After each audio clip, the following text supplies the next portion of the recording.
பாடல் 3. ஆதி அந்தம் அரியன யாவையும் ஓதினார் அழகு இல்லன உள்ளன வேதம் என்பன மெய்நெறி நன்மையான் பாதம் அல்லது பற்ற இலார். அரியன யாவையும் அருமைப்பாடு உடையவை என்று சொல்லப்படும் எல்லா துறைகளையும் ஆதி அந்தம் ஓதினார். முதலும் முடிவுமாக முற்றும் கற்றவர்களும் அழகு இல்லன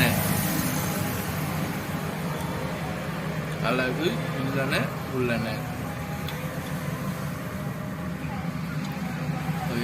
அளவு இல்லாதவையும் அளவு உள்ளவையுமாகிய வேதம் என்பன வேதங்கள் என்று சொல்லப்படுவன பற்று இலார் அகப்பற்று புறப்பற்று இல்லாதவர்களும் மெய்நெறி நன்மையான் ஞான நெறி கனியாகிய இறைவனது பாதம் அல்லது பற்றிலார். ஆதாரமாக பிரிது ஒன்றையும் பற்ற மாட்டார்கள். அதாவது ஆதி அந்தம் அரி என யாவையும் ஓதினார். முதல் முடிவு தெரிஞ்சுக்க வேண்டிய எல்லா விஷயத்தையும் தெரிஞ்சுக்கிட்ட ஒருத்தர் கூட அளவு இருக்குதுன்னு சொல்றதுக்கும் அளவு இல்லாது அப்படின்னும் சொல்லப்படக்கூடிய வேதம், அந்த